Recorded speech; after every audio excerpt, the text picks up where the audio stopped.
Hola querido hermano, te habla el evangelista y profeta Leonel Geraldo Garamonte, siervo de Jesucristo.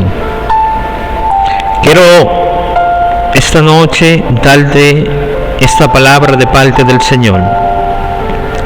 Y quiero hablarte del ciego de nacimiento que se encuentra en Juan, capítulo 9. El título dice de la palabra: Jesús sana a un ciego de nacimiento.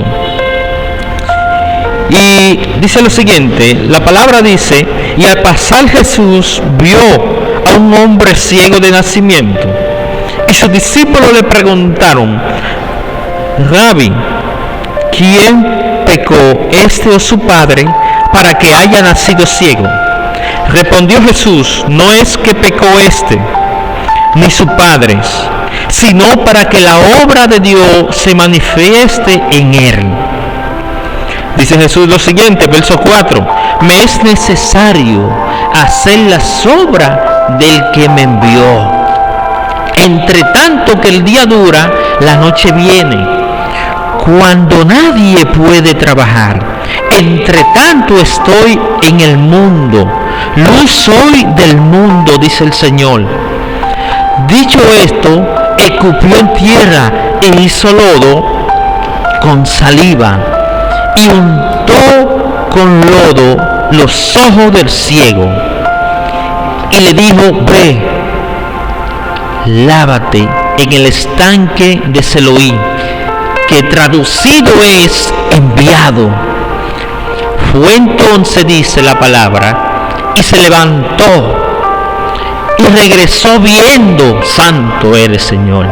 Entonces los discípulos, alabado sea el nombre de Dios, y lo que antes le habían visto que era ciego, decían: ¿no es este el que se sentaba y mendigaba? Escúchame. Uno decía: es él, y otro: a él se parece.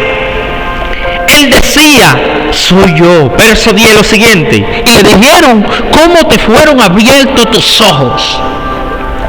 Respondió él y dijo: aquel hombre, escúchame, que se llama Jesús, hizo lodo y untó a mis ojos y me dijo: ve al Siloé y lávate. Y fui y me lavé y recibí la vista. ¿Qué recibió? La vista. Gracias, Señor, por tu palabra. Gracias, Señor, por tu palabra. Gracias, Padre, porque son benditas, Señor, porque son tuyas, Padre, porque tu palabra es como doble filo. Tu palabra es como una espada de doble filo. Gracias porque son dirigidas por el Espíritu Santo. Gracias porque ha dejado al Espíritu Santo para que nos enseñe, para que nos guíe en tu palabra, Señor.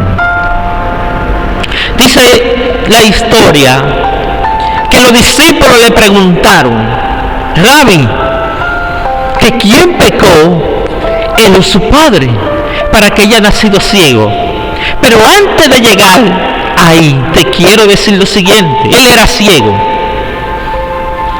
Y dice que Jesús lo vio. ¡Wow!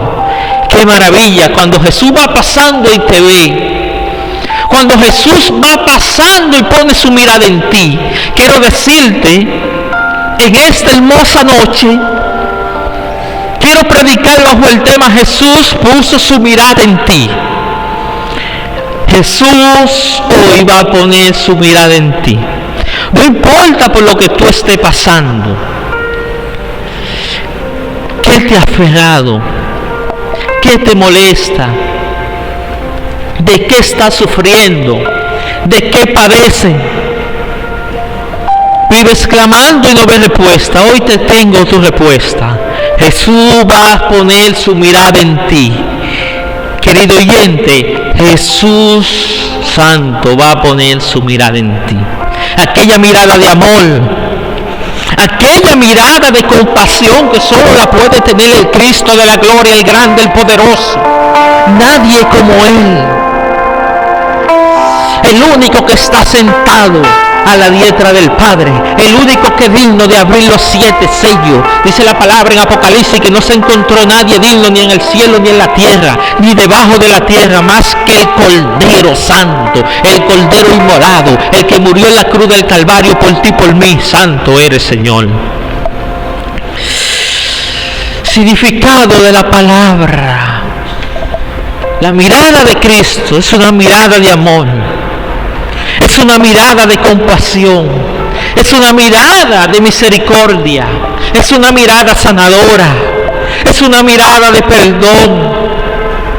Cuando Jesús pone su mirada en ti, Él te sacará de la ceguera y te va a traer a la luz, porque Él es luz. Y dice que sus discípulos le preguntaban: Rabí, ¿quién pecó, este o su padre, para que haya nacido ciego? Y Jesús le dijo que ni pecó él ni pecaron su padre. Santo eres, Señor. Sino para que la gloria de Dios, la obra, se manifestara en él, que era necesario. En aquel tiempo, tener una enfermedad como ceguera, lepra, estéril, se consideraba una maldición, un castigo de parte de Dios o un pecado generacional que arrastraba a los hijos de los padres y se iba de generación en generación. Aquí aprendemos una pequeña enseñanza. Un gran principio nos enseña la palabra aquí, de que hay maldiciones generacionales. Por eso los discípulos preguntan: Rabí, ¿quién pecó, él o su padre? Si la enfermedad era transferida por el pecado de los padres, la palabra dice que hasta la 7ª generación será maldecida. De generación en generación, pero así también hay bendición. La palabra habla de bendiciones, pero también habla de maldiciones. Nuestras consecuencias arrastrarán a nuestros hijos. Nuestro pecado no lo vemos ahora, pero en el mañana arrastrarán nuestra descendencia.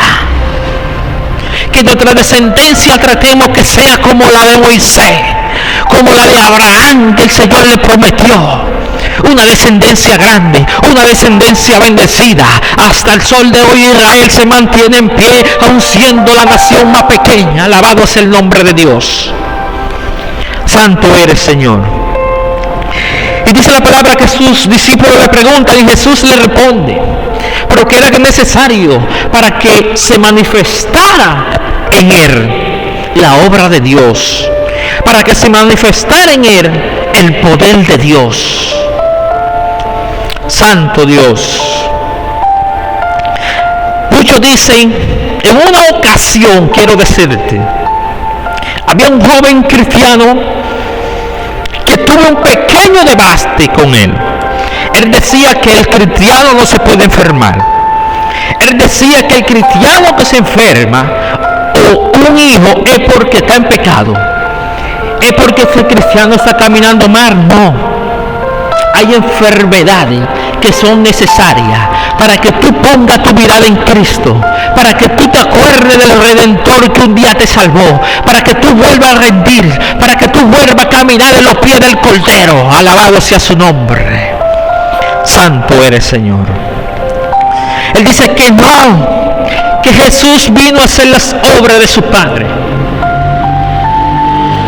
Y aquellos decían, dice que Jesús hizo este gran milagro escupiendo y hizo lodo con su saliva,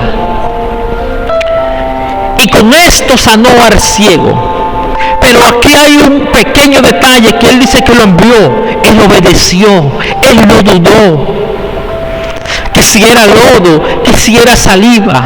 Él le dijo: Padre, Jesús, ¿por qué tú me untas saliva? Está loco, está de remate. ¿Desde cuándo acá tú has visto que la saliva sana? ¿Desde cuándo acá tú has visto que el lodo hace milagro? ¿Desde cuándo tú has visto que el lodo puede hacer algo en la vida de un ser humano? Tal vez usted y yo, si nos habían puesto lodo, ya no he dicho: ¿me vas a infestar los ojos, Jesús? ¿Me vas a dañar más la vista que no tengo, Jesús? Pero él no dudó de aquel que puso su mirada en él. Él obedeció. Y dice que fue enviado. Él no dudó. Él recibió su milagro en fe. Porque me imagino que ya había escuchado de Cristo. Pero él en aquella ocasión no salió a buscar a Cristo. Cristo lo vio a él. Cristo te ve en esta noche. Cristo va a poner su mirada en ti. Santo eres, Señor, alabado. Grande eres. Santo, santo, santo, santo, santo. Y dice que después de él ser sano, entonces los vecinos, escuchen, decía, y no era este el que pedía, y no era este el vagamundo, y no este, no, él se parece a él, pero no es. Déjame decirte que así a partir de ahora, después que Cristo pone su mirada en ti, muchos dirán, y no era este el que estaba bebiendo en la esquina, y no era este el que tenía la familia destruida. Se parece a él, pero es como él. Pero el que Cristo cambia, Cristo transforma, Cristo libera, y no te deja siendo el mismo, porque cuando hay un encuentro con Cristo, Él te transforma, iglesia. Santo eres, alabado sea el nombre de Dios. Pero me encanta en el verso 10 en adelante, donde él dice, y le dijeron, ¿cómo te fueron abiertos los ojos? Escuchen, todo el mundo sorprendido, pero ¿cómo te fueron abiertos los ojos, ciego? Respondiendo él le dijo, aquel hombre que se llama, ¿cómo? Jesús, nombre sobre todo nombre, nombre sobre todo nombre, hizo lodo, me lo untó en los ojos y me dijo, ve al Siloí, levántate y fui. Levántate, y dice el ciego, y fui. El ciego no roncó. Dijo, no, yo no pierdo. Escucha, mi iglesia, cuando el Señor le diga, obedece, tú no pierdes. Él dijo, bueno, yo voy a tirar la aventura, yo voy a ir, si me sané, sané, y si no también, alabado es el nombre de Dios. Actúe, no se quede estático, muévase. Como el ciego de mí fui, ahí, santo, y me lavé, y fui y me lavé, y recibí la vista, santo. No, pero usted no está aquí, usted no está escuchando eso. Le preguntan cómo te fueron abiertos los ojos, y él dice, aquel hombre llamado Jesús, santo, me dijo, levántate, me levanté. Oye, levántate, iglesia, no te quedes. Dice él, me fui, me lavé y recibí la vista. Ay, santo. Entonces dice que vinieron al ciego, más adelante en el verso 17. ¿Qué dices tú del que te abrió los ojos? Y él dijo que es profeta. Verso 22 dice, dijeron sus padres, porque tenía miedo de los judíos, cuando los judíos le habían acordado que si alguno confesase que Jesús era el Mesías, fuera expulsado de la sinagoga. Verso 23. Por eso dijeron sus padres, edad tiene, pregúntenle a él, que ya es mayor, vayan, pregúntenle. Entonces volvieron a llamar al hombre que había sido ciego y le dijeron, da gracia a Dios. Vosotros sabemos que ese hombre es pecador. Ay, por aquí que me gusta el verso 25 que dice, entonces respondió él, entonces respondiendo y dijo, si es pecador, no lo sé. Una cosa sí que sé, que había yo sido ciego, ahora veo. ¿Cómo? Ahora veo. Después que Cristo pone su mirada en ti, ahora tú vas a comenzar a ver la verdad. Ahora tú vas a comenzar a caminar en vista. Ahora tus ojos van a ser abiertos. Tú vas a ser transfigurado en el mundo espiritual. Tú vas a ver las cosas diferentes. Alabado sea el nombre de Dios. ¿Cuánto aquí dirán: yo me voy a levantar, yo voy a obedecer y voy a ir al Siloé y me lavaré los ojos y allí veré, y allí mis ojos serán abiertos? Santo eres, Señor. Gracias, Padre. Gracias por tu palabra. Gracias, Espíritu Santo de Dios. Gracias, Espíritu Santo. Dios bendito, grande y poderoso, por los siglos de los siglos. Amén.